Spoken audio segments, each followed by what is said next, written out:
The Home Tech Podcast is made possible by our supporters. To learn more, go to HomeTech.fm/support. This is the Home Tech Podcast for Friday, April 6, 2018. From Denver, Colorado, I'm Jason Griffin. And from Sarasota, Florida, I'm Seth Jolison. Jason, you sound wonderful. Yeah, I feel wonderful, Seth.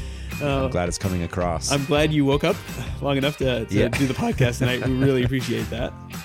Yeah, I am definitely feeling under the weather, and I'm going to chalk it up to my daughter being in preschool for the first time this year. I have been sick more times in the last, 6 or 8 months or whatever it's been than ever before, and I was warned about that. My older sister, I remember vividly telling me when I mentioned Riley was going to be going to preschool. She said, "Oh, get ready. First time our kids were in school, we were sick constantly," and I've been living proof of that. So bit of a bummer, but wanted to muscle through. We've got a fun show here ahead of us. Yep, absolutely. We've got a great interview with Keith Watson, who we've talked about a couple times on the show. I think we teased last week.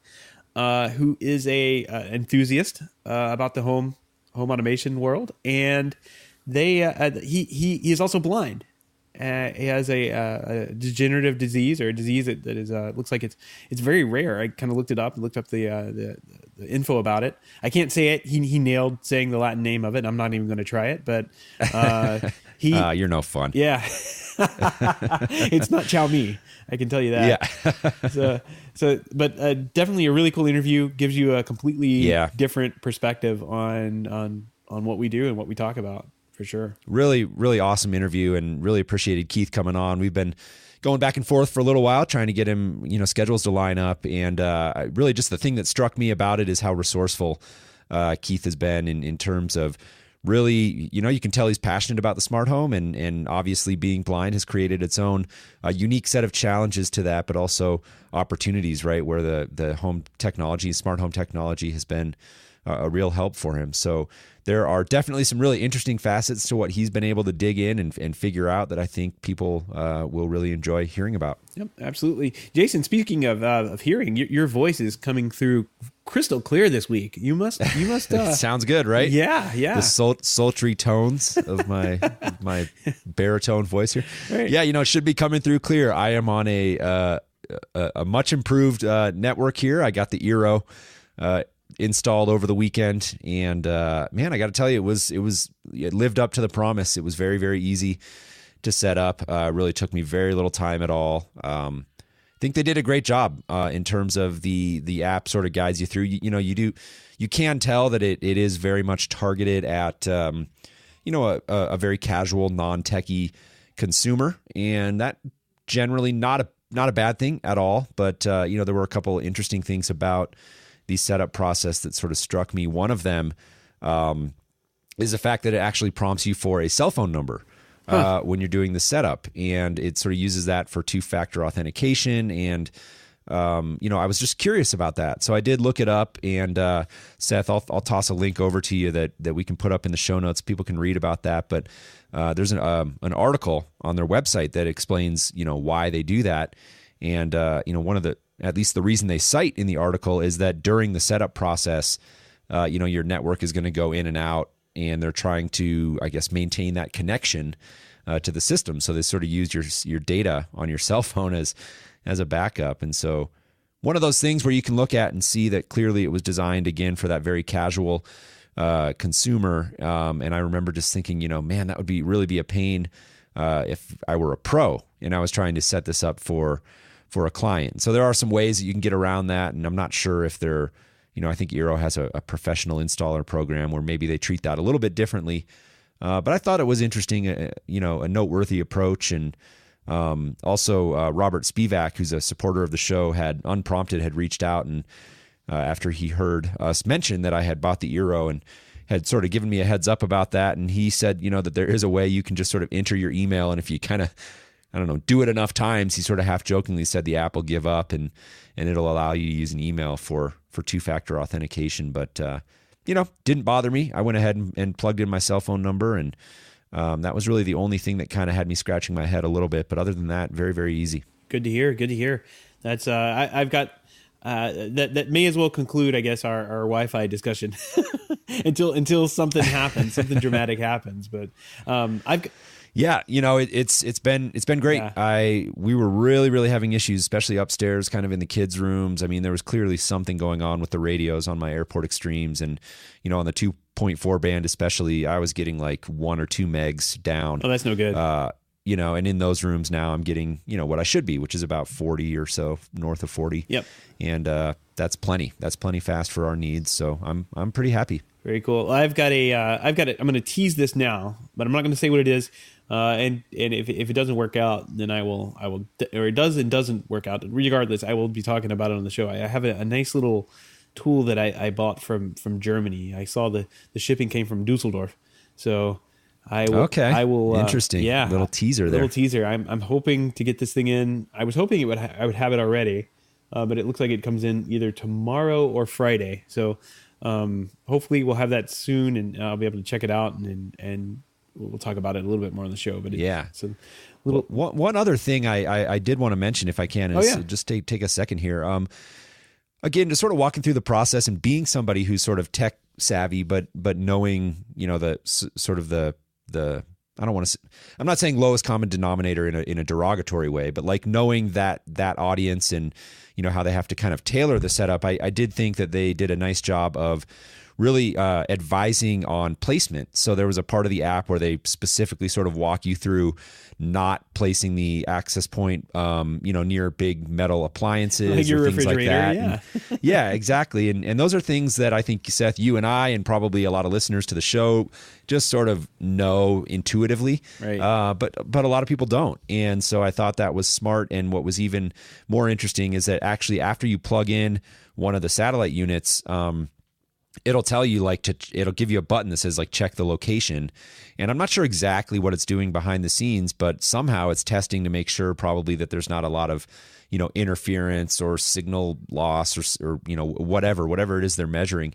But the app will actually prompt you to, make sure that you've placed it in an area where presumably it has good communication between the units. And so, it told me I placed him like a pro on the first time every time, and I'm sure that's not saying much, but I did not have an opportunity to see what it tells you if you don't, but I did think that was interesting. Yeah, go ahead and put it inside the refrigerator. And I almost did. Time is so tight that I didn't have time to mess around, but I was like, I wonder what would happen if I just went and put this in the dryer or something. Faraday cage. Right. That's awesome, man. So I'm glad. So far, so good. We'll keep you posted. Cool. I'm glad you're getting the speed you so much deserve. And I put up with it for a long time. Right. I really got to get my butt in gear around here. Yep. Don't we all? All right, let's jump in with a few home tech headlines. Bloomberg reports that Facebook has decided not to unveil its new connected home speakers at its developer conference in May due to recent public outrage about the social network's data privacy practices. The company's new hardware products are undergoing a deeper review to ensure that they make the right trade-off in regards to user data. Facebook still plans to launch the devices later this year. Yeah, we'll have to keep an eye out on that, but definitely not a great time for Facebook to be launching a always-on microphone in your home. Yep, time to hit the pause button there. Amazon has updated its Video Skill API so that Alexa can now start recordings, launch an app, or carry out playback commands on various DVRs. Multiple set-top box makers are already committed to updating with these skills, including Dish, Verizon, TiVo, and DirecTV. Users will be able to say things like, Alexa, record the Cubs game, pause, or even ask the assistant to launch specific apps or services built in to the set-top box, such as Netflix. So pretty cool. Yep, it's extremely popular with Comcast customers around here, and I noticed that Verizon had recently picked up kind of this Amazon Echo integration, and it sounds like it's going to be coming to more and more cable boxes. So good to hear. Right. Amazon is also rolling out the ability to add playlist, podcast, and radio shows to your Alexa routines. Users can add an artist, playlist, album, station, or podcast from any of those services to their routine. And this is a cool little bonus. You get to set the volume for that routine as well. Amazon Music, Spotify, Pandora, iHeartRadio, Savin, I've never heard of that one. Don't even know what that is.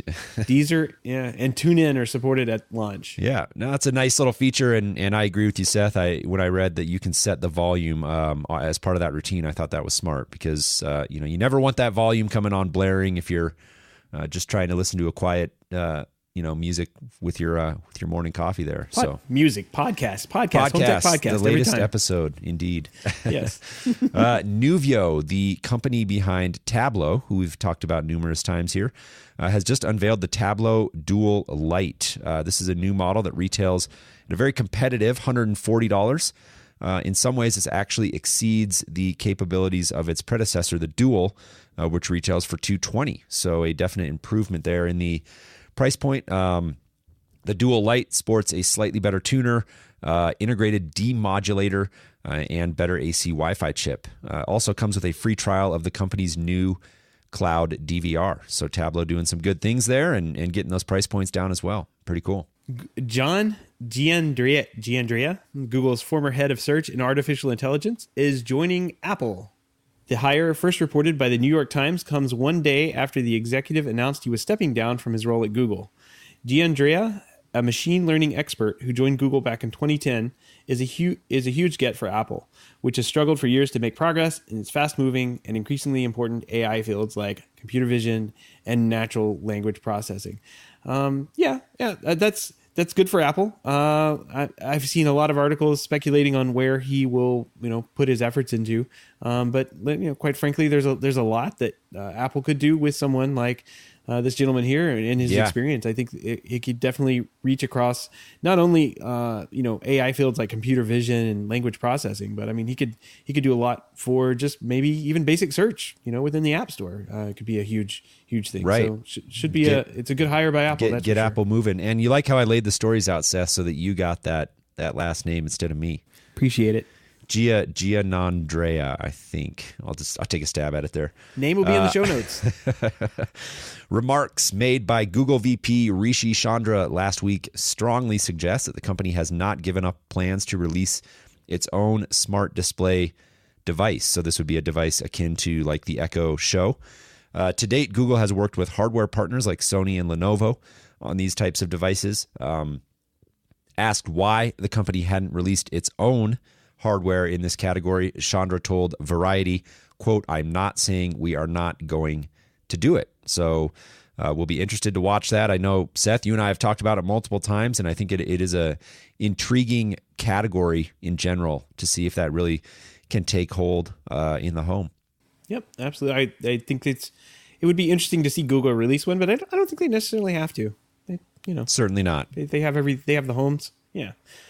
Lutron and SnapAV, two of the biggest brands in the home technology channel, are uniting to help integrators grow their lighting control business. The two companies have announced a multi-year agreement which makes SnapAV the exclusive reseller of the new Lutron RA2 Select main repeater with SnapAV's Oversee remote management platform built in. I saw this story a couple of days ago, and I this is really cool, especially for Oversee, which is kind of to me felt like it's kind of struggled to take a foothold across the industry. This is a huge brand building it into their product. I thought that's a pretty good. Yeah. I would disagree with you. I'm seeing Oversee everywhere. You'd know better than I would, I think. Yeah, they're definitely, you can tell SnapAV is really putting a big push behind Oversee, and I think that it's a very a telling sign that a company like Snap is making these sort of investments and partnerships with Lutron. This whole remote management, remote support, remote troubleshooting is really, really fascinating category for me to watch for a lot of obvious reasons. Most prominent of which is OneVision, where I work, and we're always intrigued to see these stories develop. But I think generally speaking, very, very smart partnership. Really excited about this, not only again for dealers, but I think for end users as a whole, this sort of remote management technology is unquestionably a good thing. Yeah, and having it built right into the RA2 main repeater. I mean, now correct me, I'm just trying to go off all the things that I know Overseas built into. They have it on their SnapAV's networking gear. Yep. They have it in the on and off, like the power PDU switches, like the ones where you can The Watt box. yeah, you can cycle a power from a remote location. Is there anything else? I can't really think of anything else besides those. Yeah, I'm probably not going to get them all, but there's a lot. There's quite a bit. Snap is like I said, they've invested quite a bit, and their Oversee is very much they look at it as a holistic platform, and so they've got it in their network equipment, in their Watt boxes, in their Luma surveillance equipment. They've reached out now and got this partnership with Lutron. And I know there's a whole bunch of others, and so they've got their whole connected products platform, and they're really pushing Oversee. And I think, like I said, they're looking at remote management and have clearly identified it as a big force in the smart home moving forward, and I think that's a very telling sign. It'll be interesting to see what other brands take on this partnership as well, and build Oversee into their products. I think Lutron seems like they try to be everywhere and do everything, which is cool. I mean, it's a good product, and I don't mind that at all. But it will be interesting to see what the next partnership is that joins up. I'm looking at their website now. Oversee has the lighting, of course, with Lutron built into some of their networking gear, the Watt box power things, some of their surveillance DVRs, and amplifiers actually. So that's really cool. Yep, that's right. That's right. So one last bit of news here before we move on. Oppo Digital, one of the few remaining makers of high-end DVD 4K UHD Blu-ray players, is discontinuing its manufacturing. The company says it will continue to support existing products in the field via firmware updates and warranties, but it does say we, quote, do not have the resources to develop and release new generations of these products. So, this is kind of feels like a little bit of a watershed moment. I know Oppo is not really like a household name when it comes to Blu-ray players. They're fairly high end. I know we used to install them often when we did higher end media rooms and definitely in the big fancy theaters I used to work on. The fact that they're pulling the plug on these Blu-ray players, I think, is not a great sign for anybody who has any sort of vested interest in physical media. I think the clock is ticking there. Yeah. Oppo is not a household name here, but it is in China. They're very well known for smartphones. And I think that's their main line of making money is those Oppo phone lines, smartphones. So my first reaction to this was, what's a Blu-ray player? But, right. this is the way of the future. There's these devices are being replaced by better apps, essentially, right? Like you really don't need this. If streaming, if the player is built directly into the TV, you don't need the physical media player anymore. And I can imagine that sales have been hit pretty hard. I was asking around, trying to figure out why these devices were so beloved, I guess, in the higher end market. And they said there was they had XLR outputs on them for balanced audio into processors. They had better DACs built into them than maybe you'd find even in the processor that you were using, I suppose. And they're rack mountable. Like they have they have an option to be rack mounted. So all those things, us integrators, we love to have. I personally never put one of these in, but I know a lot of guys out there who did. So kind of sad to see them go, but it's not. Spinning discs are definitely not the way of the future. Yeah, not a shocking story. Yeah, I installed a bunch of these, like I said, when we used to do high end theaters, and it really is. Just those sort of high performance bells and whistles that they have. At the end of the day, you put a disc in it and it plays just like any other Blu-ray player. But like you said, the quality of the DACs, balanced audio outputs, all the secret sauce in terms of just enhancing the picture and whatnot. I mean, it's been years for me, so I don't remember all of those details. But if you're spending $100,000 or even $50,000, or gosh, I worked on rooms that were $500,000 and up. You don't necessarily want to power that, top of the line projector with a, $99 Samsung Blu-ray player. So these were sort of high end, again, bells and whistles, but just have to wonder if this is sort of a bellwether and you start seeing these things sort of drop off at the high end first, and you just keep an eye and wonder what's going to happen in the middle and sort of low end of the market. I can tell you that for me, I haven't used any sort of a Blu-ray or DVD player in years. Yep. And my mom, funny enough, bought my wife and I like some DVD copies of, those Christmas classics like Rudolph the Red-Nosed Reindeer and I think Frosty the Snowman or something. And, they were DVDs. And I was like, all right, well, I'll just go get a cheap DVD player so the kids can watch these. But I can get them on streaming. And those things are still in the shrink wrap. So, I think, again, physical media its days are numbered.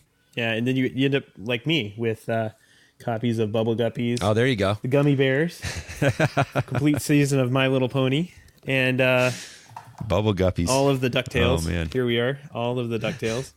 So yeah, but what I'm collection there. Yeah, I'm ripping them all to the Plex server. Well, there you go. Yeah, exactly. And I don't know what I'm going to do with the discs. We've entertained the idea of just bulk selling them on eBay, but I don't know. I might stick them in a corner somewhere and up in the attic or something. And I don't.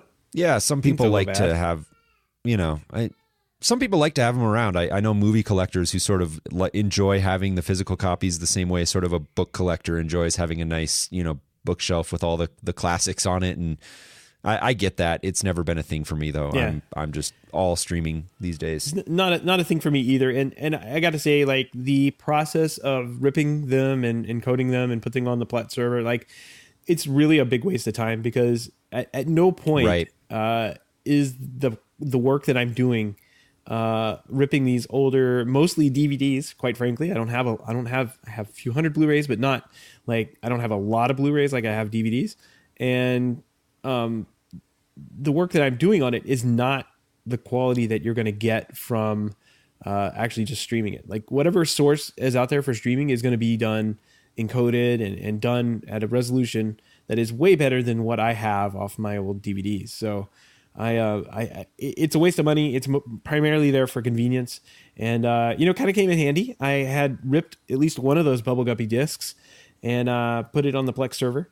While we were at Easter, my daughter got a little anxious sitting at the table at a weird time with all these weird people sitting around her. So kind of whipped out the phone, launched the Plex app, hit Bubble Guppies, and set her down next to the couch, and she was zoned in. Like that was it. Yeah, like, there you go. And you got to enjoy your dinner. Yep, I know the feeling. Yep. All right, cool. Well, if you want to receive the top smart home headlines from the last week in home technology, subscribe to our newsletter at HomeTech.fm. Just look for the subscribe button over there on the right, and we send out a Home Tech Top 5 every weekend in addition to show reminders and periodic updates. So we'd love to have you. Once again, HomeTech.fm. Jason, really, we teased this at the beginning. Really cool interview with Keith Watson. Here, another Florida guy. He's right up the road from me here. I'm in Sarasota. He's up in, I think, a little north of Tampa, or in that area. So probably 45 minutes to an hour away. But a really, really interesting conversation that we had with Keith about what he's doing with being someone who's blind and can't see and interact with these the lighting control and lights in general inside of his house, and things like garage doors. Like in the interview, you'll actually hear at one point that his garage door was being automatically closed, and he got a notification on it. So like everything has to come to him in a very different way than it does for you and me. So very interesting interview. Yeah, it's great. I agree. So without further ado, let's get started. Hey, Keith, welcome to the show. How are you? I'm good. Thanks for having me. Yeah, we appreciate you. We're glad we were finally able to get you on. We've been trying to coordinate for a couple of weeks. In fact, Keith, our correspondence goes back to around the time of the Super Bowl, and that was one of the ways that you had originally reached out, the great sort of Super Bowl phasing audio mystery that we've been kicking around here on the show. And so we've been talking since then, and we're excited to have you on to share what I think is a really unique and interesting story about smart home technology. So before we jump into some of the specifics of that, why don't you give our listeners just a quick personal introduction and talk about what you do and what sort of got you into the smart home. My name is Keith Watson, and I am a semi-retired, was laid off a few years ago from a aeronautics and space company here in Tampa, Florida, where I designed printed circuit boards and mechanical enclosures. And and unfortunately, as we'll go into here in a few minutes, couldn't do that anymore. So migrated into the IT arena, but all throughout my career, I've been involved with electronics and computers and programming, and so that's kind of like a short background on where I come from. Got it. And Keith, you alluded to it there, and so let's talk about that. You said unfortunately you were not able to do your profession anymore. Tell us about that, because that is definitely a very unique part of the story and your interest in the smart home. Yeah, well, I have a retinal degenerative disorder called retinitis pigmentosa. It's similar to something most people are familiar with, macular degeneration. It's kind of the opposite. With macular, you lose your vision from the central vision out into the periphery, whereas with RP, you lose it from the periphery into the central, becoming what they call tunnel vision. It starts with night blindness at a young age, and then progresses on to tunnel vision, and then eventually you lose your central as well, which is pretty much where I'm at. I do have a little bit of light perception, but that's about it. Okay, got it. Well, and that was one of the reasons I alluded to it earlier when you had reached out about the Super Bowl, and you had this phasing audio thing that Seth experienced as well, and you had mentioned in that email that you were blind, and so that became even more of a nuisance because you weren't able to just mute that audio and watch the game. So we thought it was a really interesting story to hear you talk about lighting control, and you sort of half jokingly said in your email that your wife kind of gives you a hard time, right? And says you're the only blind guy in the world with infatuation with lighting control, right? Yeah, that's her favorite shtick. Whenever we meet anybody, she says, that's how she describes me. She says, that I'm the only blind guy she knows or around that has an infatuation with lighting. I because I've been involved with electronics and programming throughout my career, my life, I became fascinated with home automation, or just automation in general. I started with programming and making my computer sing and do things that most people wouldn't think to have it do, and that just progressed as I became more involved with electronics into relays and switches and those kind of devices and stuff. And nowadays sensors are just becoming so prevalent that it's just a great time to be involved with the arena. Very cool. It sounds like you were involved with your day job, your former day job. It sounds like you were involved in really low level electronics, doing PCB boards, and I guess it's redundant, PCBs and it sound like soldering too or something. Are you just doing the design portion of it? I was hired back in the early 90s I was going to electronics school at the time, learning soldering techniques and about transistors and all that. It was my educational time, and was working for an engineer who was involved with the boxing industry at the time, and he had some force sensing resistors and microprocessors that he put inside boxing gloves and tried to break into the boxing industry, but that kind of flopped. And when I moved on from there, I went to work for a division of Honeywell that was really involved in cryptographic communication equipment, and kind of broke my teeth on designing printed circuit boards and mechanical enclosures for those types of communication devices. Oh, very cool. Interesting.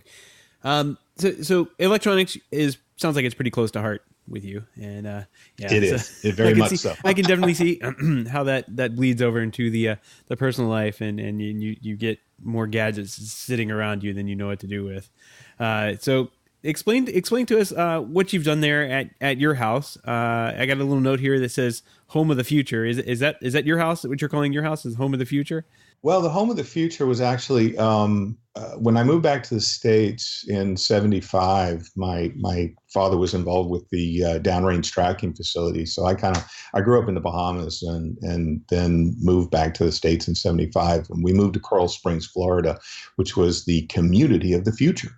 And in that development, there was a model home that they were.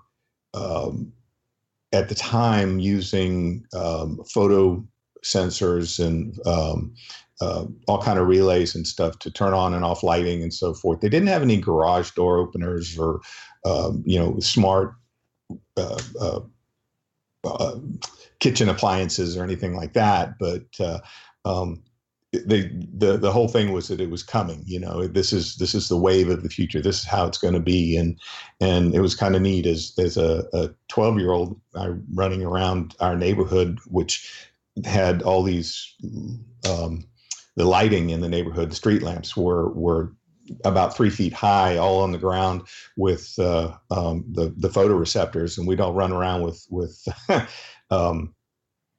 flashlights trying to turn them all off, make the neighborhood dark and stuff. But Nice.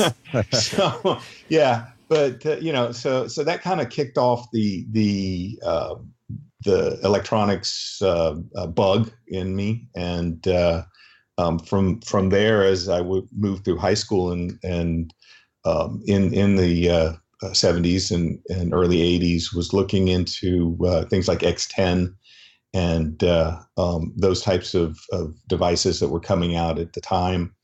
Of course, it was well above my high school and early college days pocketbook expenses, but I kept an eye on it. Right. So, but yeah, I think we all had the X10 experience. It seems like everybody that's been in or around or near home automation at some point has picked up X10 product. Oh yeah. I've and got a box of them sitting around here. Yeah, exactly. I was just about to say that, and then put them back down promptly. Yeah, exactly. Well, that's very cool. So, when did your vision in that timeline? When did your vision start to deteriorate? And it sounds like you've done a lot with electronics up until a point where you started to get the early signs of RP, and then I'm sure that it sounds like it progresses after you start getting that first tunnel vision. When did that start? I started using a cane around 95, 96 timeframe because of basically just self-defense. My shins were getting very damaged, and and I needed to have some kind of a mechanism to keep myself safe. And so I started using a cane then. My daughter was born in 97, and I was still able to see at the time, thank goodness, 10 fingers, 10 toes. You guys are familiar with that, I'm sure, right now. But shortly after that, around 2000, I realized that, I went back up a second. After she was born with a heart defect. We had talked about me going back to school and learning another career at the time. But like I said, she was born with a heart defect, and we put that on hold until it was all worked out, which thank God it was. So in 2000, I went back to USF and started my second career path in MIS. I got a degree from there in MIS and kind of went back to the programming side of it. No longer able to deal with the hardware, but no longer able to actually solder and put things together in breadboard anymore, but could definitely program the stuff. So that's kind of where that came from. Right. So it sounds like it's over 20 years now that you've been dealing with RP. The technology that you've put in your home today, how has that helped you live inside your house? Well, one of the things, and of course the wife doesn't realize it, I keep trying to tell her, but being that I do have light perception, having lights as a guide help a lot. So, right.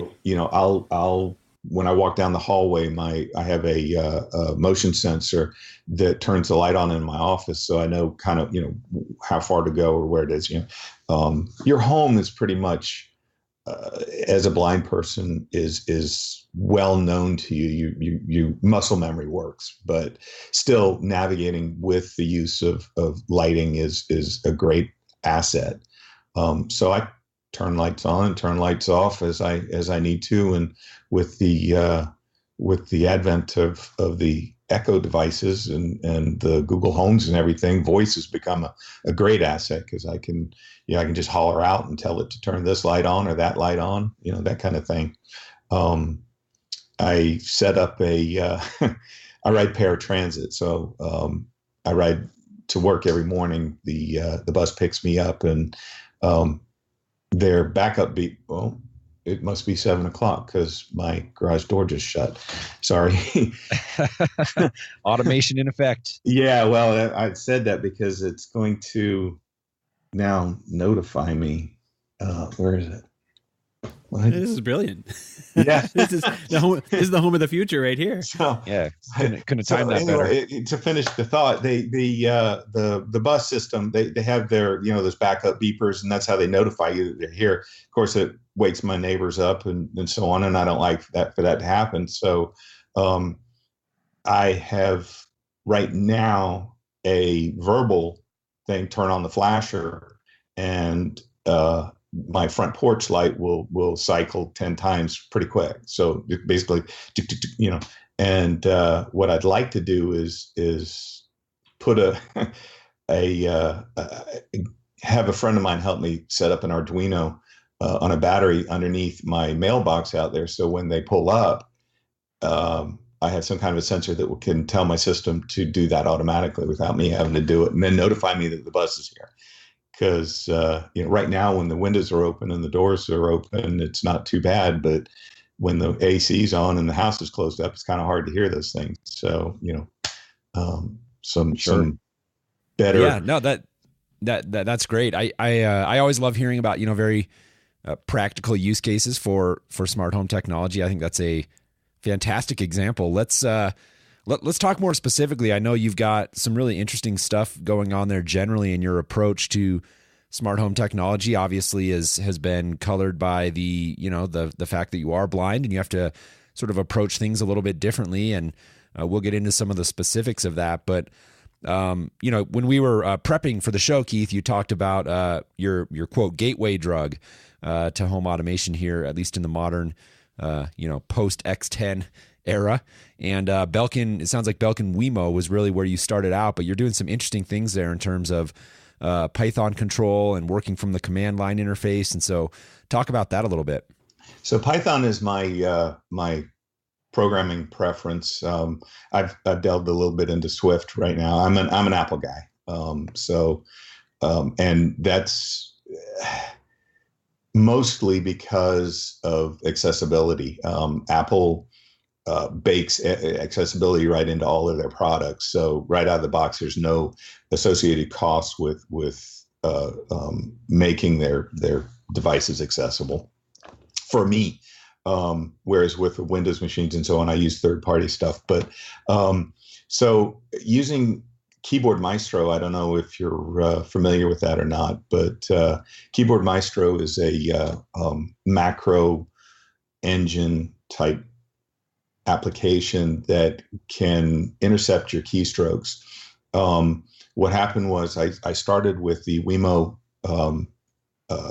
switches, wall switches, turn on, plug the light into it, and wanted to control those via basically, I don't know how deep you want me to go into it, but RESTful APIs allowed me to control those over the Wi-Fi network and grab those signals and control, turn them on, turn them off, dim them, that kind of thing with my own applications. I started building a little library of macros with Keyboard Maestro that did that, adding a little timers here and there, those kind of things. But that got tedious. It got really involved and just cluttered up my Keyboard Maestro environment. Sorry. You can see a voiceover kicking in there. So that's voiceover. I had a arc backup go and finish up. That's pretty amazing that you have been able to. I mean, I've used keyboard programs like Keyboard Maestro in the past for. I mean, it's something that I would use it for is like typing out a response to somebody for like tech support or something, where you have repeated questions that come in and you have to answer them, or you have to type your email out, and you can quickly type, a command and a couple of letters, and it automatically fills out a bunch of text, and you can kind of get in there and edit it, and you can do all sorts of fancy stuff. I never even thought about using it to control my home. That's amazing. That's a great idea. Oh yeah, I mean you can do all kind of Apple scripting, Python programming scripting with it. It's just a great tool. I love it. I won't go deep into it, but one of the problems with the Mac environment had was the terminal was not very user friendly to us blind guys. And so somebody out on the West Coast somewhere wrote a TDSR, called it the 2-day screen reader, which is also Python based, and made the terminal now accessible in a much quicker and easier manner to navigate. So using Keyboard Maestro, I remapped a bunch of keys to my liking. You can totally take control of your whole environment with the thing. It's great. I love it. But back to the home automation side of it. I did that with the Wemo and the Wemo switches, and actually I even started doing it with my Philips Hue. I bought both. Belkin kind of ticked me off with their lighting link. The RESTful APIs wouldn't work with their device. It was I think it's Zigbee. It's either Zigbee or Z-Wave. I'm not sure which. I'm pretty sure it's Zigbee, but I couldn't via my RESTful APIs grab hold of the data that was transferring back and forth to it. So I found a Python API for the Philips Hue, which then caused me to go out and buy a Philips Hue bridge.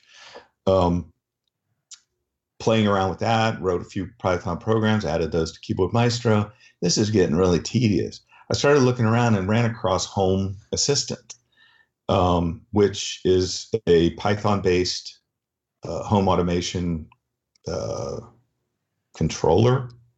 Yep, it's kind of like a do-it-yourself hub. I think we covered it in our one of our roundups that we did about a year ago, on maybe longer, on some of the DIY solutions that are out there. And yeah, Home Assistant I can see why you like it if you like Python.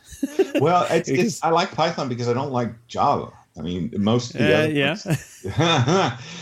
other ones are Java based or JavaScript based, and I just don't care for it. But one of the things that the Home Assistant or community had done, or the actual I forget his name now. I can't remember it, but they use in order to try to simplify it for the non-techies out there, they used a configuration schema called YAML, which was it gave you control over what you could do, and you could write all kind of triggers and actions and so on and so forth. But you really, for me, I couldn't get the control I wanted over the system.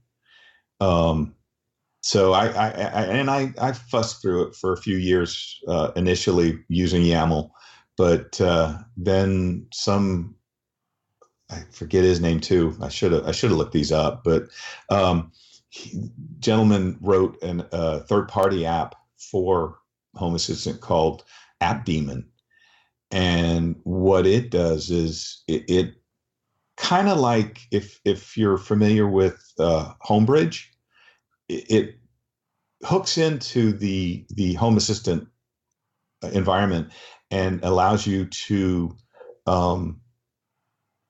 program your Python directly and control the system in much more of a Pythonic way rather than, and you can use Python libraries and so on rather than being just stuck to the YAML situation. So, oh yeah, I'm looking at it right now. That's super helpful. Like then you can actually run it through some real programming scripts rather than, like you said, rather than having to deal with like that YAML, which is kind of like the best way I can describe it. It's kind of like XML crossed with Python, where you have just, I don't know. It's a horrible. I don't like YAML. So, yeah, it's it's okay for the same reasons. You can get it, but it's just I being a programmer, I didn't care for it.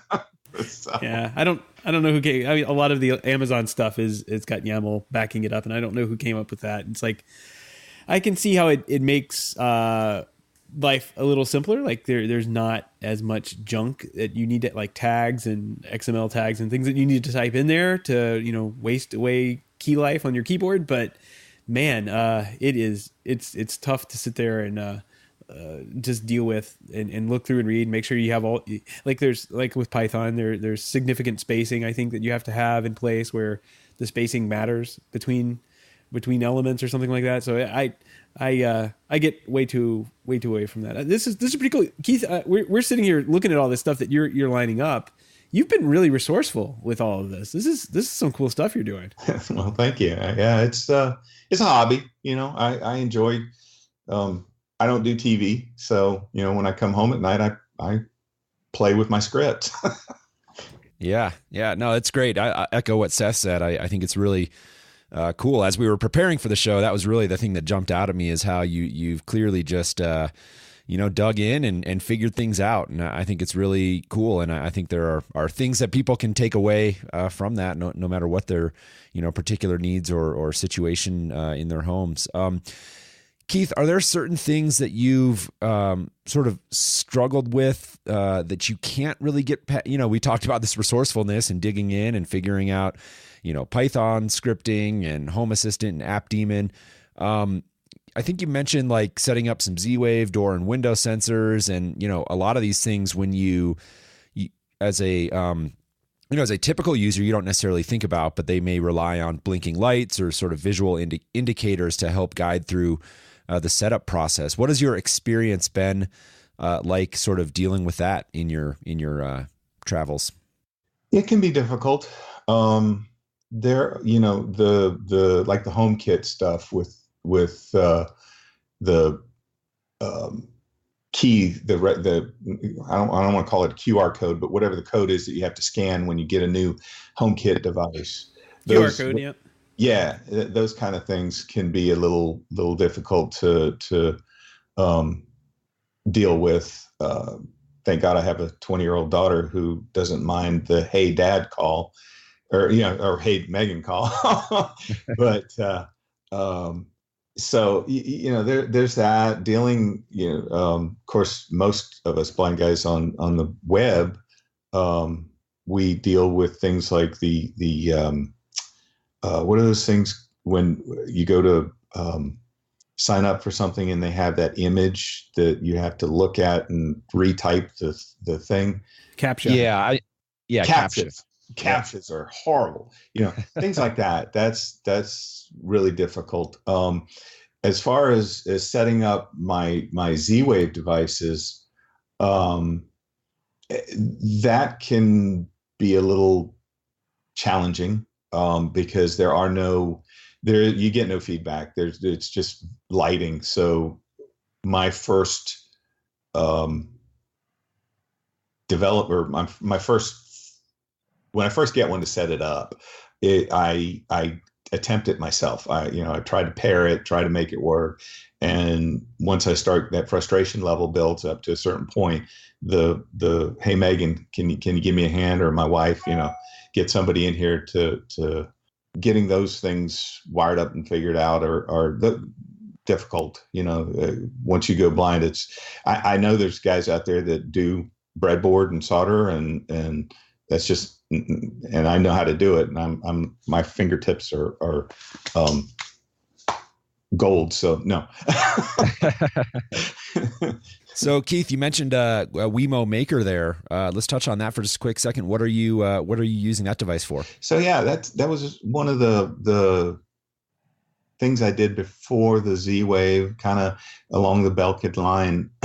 They came out with the Maker, and of course my interest was piqued immediately, and got one and played with it for a bit on my desk here at home, and was just basically playing with the relay on it, and wanted to do something with the sensor. Started looking into garage door automation and said, I can whip something together.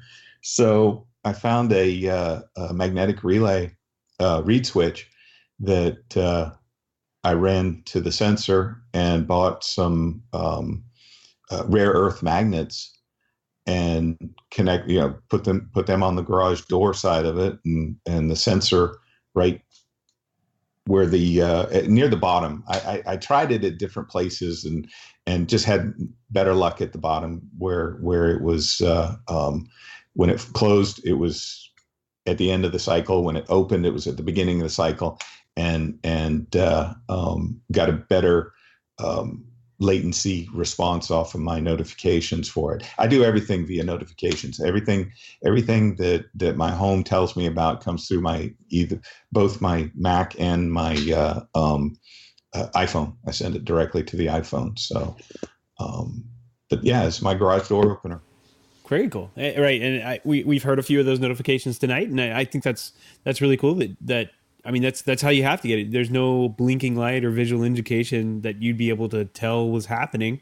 So the next best thing is audio and using your ears, and being able to hear exactly what happens if the garage door shuts, for example. I mean, that's a good example. I'm curious about this, when the Amazon Echo has come out, and now all of these other voice assistants, like, our beloved, if not, not very well missed, but the Siri in a can has come out, and also Google Home. Like these are three major companies that are kind of competing for this space. How has that helped you and maybe those in your community? Whereas I'm thinking back in the past, there were these. I'm thinking like there's that HAL 9000 program that I know a lot of people ended up using that didn't work very well.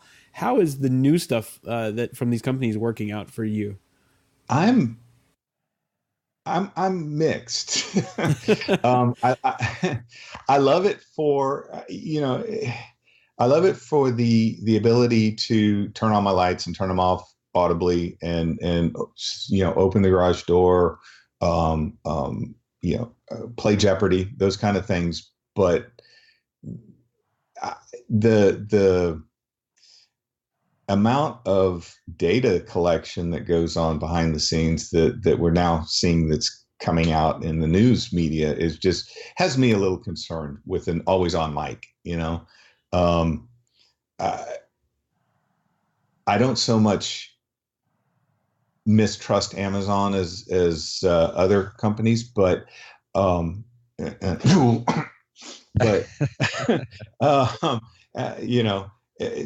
those two lines are what I don't want to say the low end lines, but whereas the HomePod is a higher end. I can't afford it, but as far as helping my community, yeah, it's great.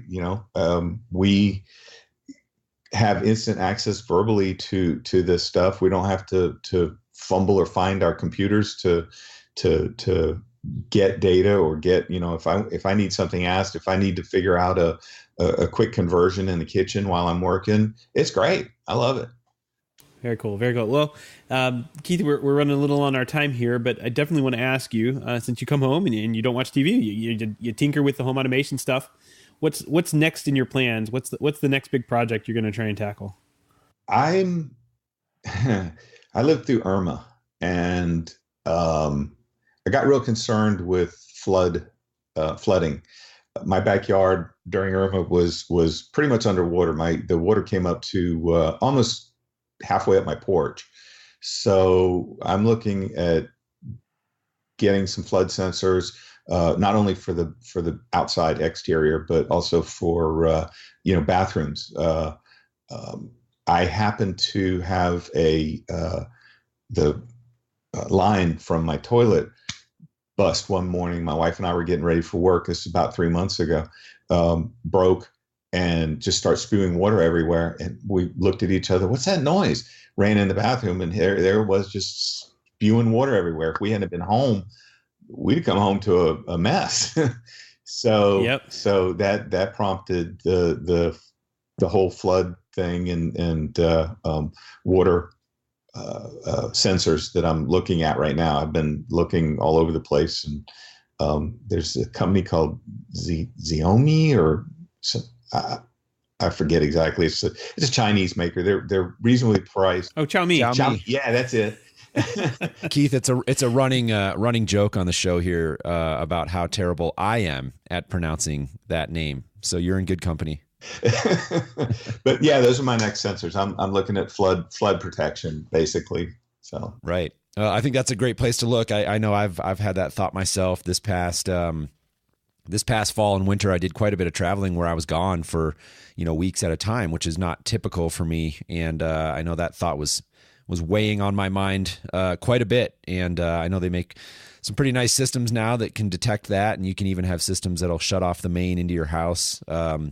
If they detect those sort of leaks or any of that. So great technology, very useful. And like you said, it can prevent a very, very big mess. So Keith, we really appreciate you coming on and sharing your story. I know I really enjoyed it, and I'm sure our listeners will as well. If anybody wanted to sort of learn more or maybe connect with you, is there a way that you would want to share that they could do that? Sure.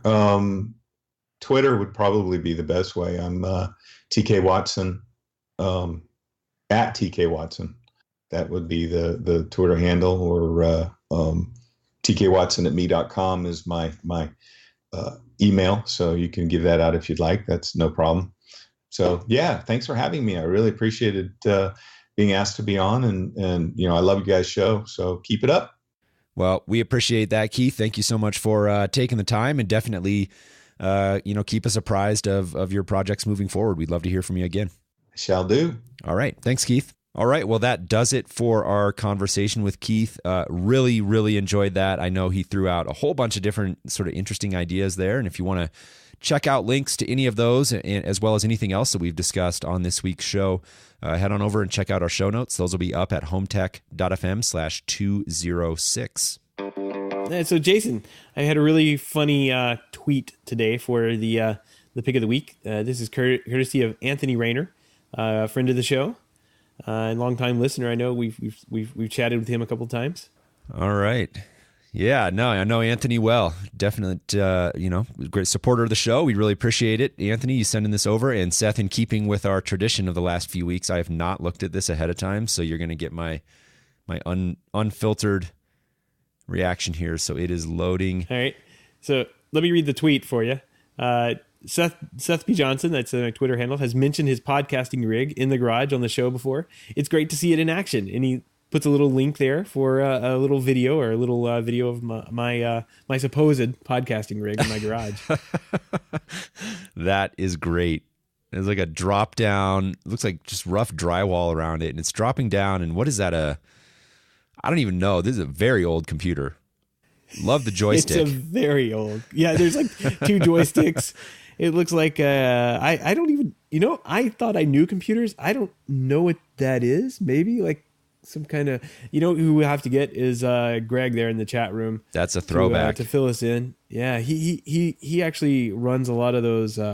He knows about older computers. He's actually part of like a museum up in Canada that keeps all those. Oh, really? So we'll have to touch base with Greg, and yeah, that's cool. He'll know exactly. I want to say that's a Commodore, but that's a good guess. Sure. And the lift is definitely the the predecessor to the modern day drop down in ceiling TV lift. Any professionals watching will get a kick out of that video. That's funny.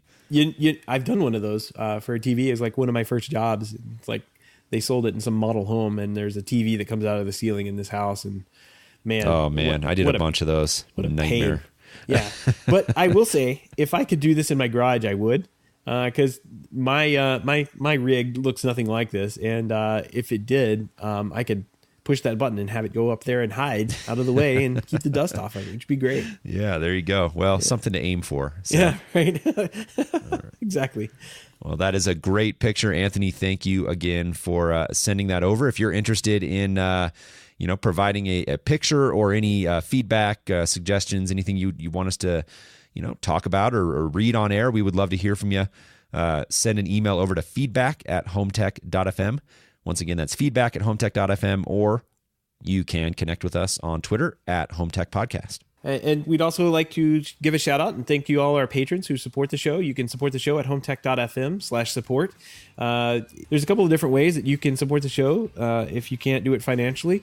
You can also go over to iTunes and give us a rating. We love to see those. Or you can also shoot us feedback and let us know at feedback@HomeTech.fm, as Jason was saying before. Thanks very much to all of our patrons who have supported the show and joined us over there in the Slack channel that we have, the Hub. Yep, absolutely. We really appreciate it and would love to have you on board if you're interested in supporting our efforts. So, Seth, that will do it for this week's show. Really fun one. Enjoyed sitting down with you. Now I am going to go make myself a hot cup of tea and try to relax a little bit. Yeah. Try give that a shot, Jason. I hope you feel better. A little tough with 2 young kids running around, but I'll see what I can do. Well, I hope you feel better, and we'll talk to you next week. All right, thanks, man. I'll talk to you soon, Seth. Take care.